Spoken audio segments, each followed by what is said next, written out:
Max Salazar, and welcome back to my channel, Draconum Dawn, where I read my book to you for free. If you're new to this channel and you happen to like this format, please hit the like and subscribe buttons.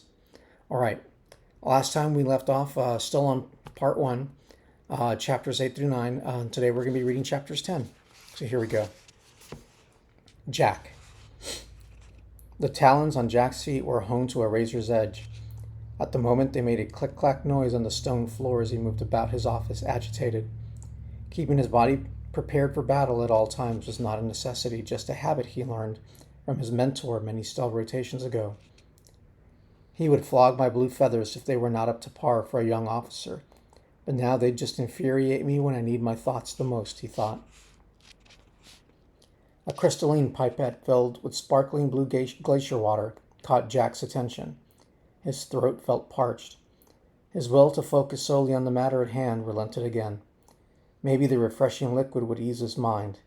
His talons continued with their annoying sound as he strode over to the cherry wood desk located at the back wall of the room, where an image of the outdoors was projected, giving the impression that the room was open to the exterior of the mountain. He rued the day he ordered the removal of the synthetic polyfiber matting that once covered the biting cold and expansive floor. It was a security necessity, he felt. Without the matting, no one could enter the room unannounced. A calloused hand reached for the pipette. Upon touching it, the opening appeared. He emptied the contents into his mouth and relaxed as the cool, unmolested water coursed down his throat and into the rest of his body. Feeling refreshed, he placed the empty vial on his desk, its surface protected through a process called temporal hardening. The end result was not only preventing the cellular structure from drying out, it also created a surface layer impervious to liquids, acids, and physical marring. Most of the other quets preferred metamorphic or igneous rock for their furniture. Others, if their status did not allow for such expenditure, settled for polymeric materials. Jack, however, spent most of his life living meagerly and had soon amassed a small fortune. He chose to use part of his hard-earned wealth in Quetzal credits on this luxury, organic material. He purchased it in the hopes of creating an heirloom that he could pass on to his son, who would pass it on to his heir, and so forth. A rare and soft murmur escaped his beak. Grumbling, he quickly shook off his moment of weakness, thinking there would be time enough for that when he passed on to join Spirit Tur. Still, unable to shake the oxidation from his aging mind, he opted to take a seat by the large desk. Comfortably perched, he chirped code that activated a hollow display, which immediately sprung from the back of the desk surface. After a few moments of mental silence, he thought of a poem, regaling the tenderness of a rose in its violent defense. Despite his formal militaristic education, Jack was also an avid poet and writer. The only person to read his works, though, was his beautiful wife, Robin. She was an outcast of the Draconum clan, born too weak to fight, and believed to be too kind for politics. But because his uncle taught him to see beyond the surface of any situation or individual, he decided to befriend her. Though gentle of body, she was fiercely intelligent, and his ministrations towards her were not easily accepted. But after several sound cycles, she relented and accepted his proposal for a union. Soon after, clan physicians warned against childbirth, which Jack was not opposed to. If a hatchling lost his or her parents, they could adopt, he argued. But he relented to Robin's dogged insistence on carrying his heir. She passed away after hemorrhaging, as the hard ovum that would be their first and only child, Kalor, emerged. His acute eyes immediately took notice of movement on the video feed displayed at the upper right-hand corner of the hollow display. It was a young female bird standing by a dark nook just outside the Supreme Chancellor's suite, turning her body from right to left, while holding an unknown tech gadget in her hands, aimed towards the visual sensor just around the corner. He recognized her as Libor's new aide, Moda. But what was she doing? Was she testing the acuity of the sensor?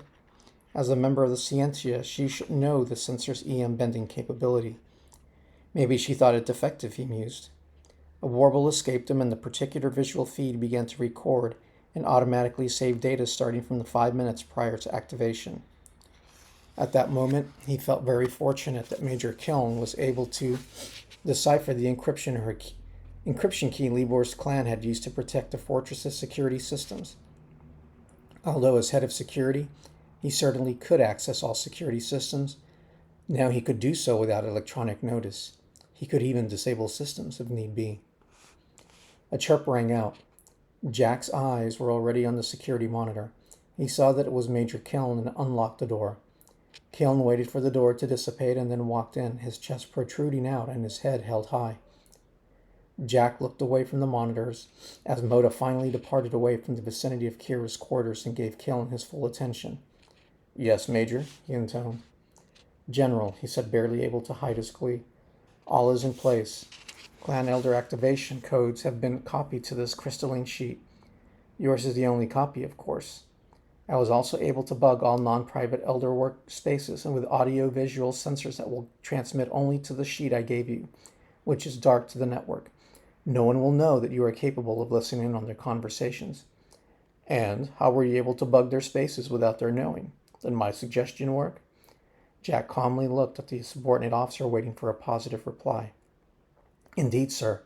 I was able to hide the observers and transmitters into the crystalline reports I delivered to them just now. Of course, their aides were anxious to learn of the flight schedules, so their greed was easily accepted."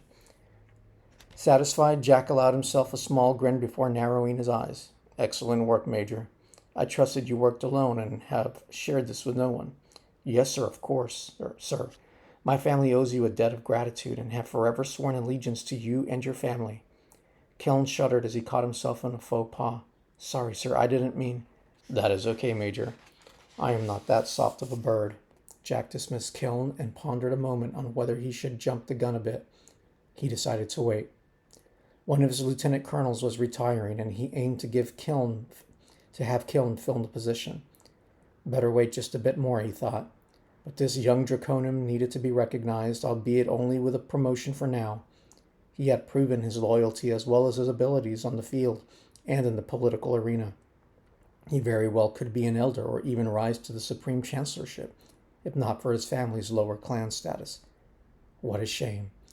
Maybe I'll be able to fix that if all continues as planned. Okay, that concludes our video for today. Again, Draconum Don. Do have a website, by the way. It's draconumdon.com. And if you check it out, you'll see there are links to this channel, as well as a glossary and some information on some of the characters. But all right, you guys have a great day and see you next week.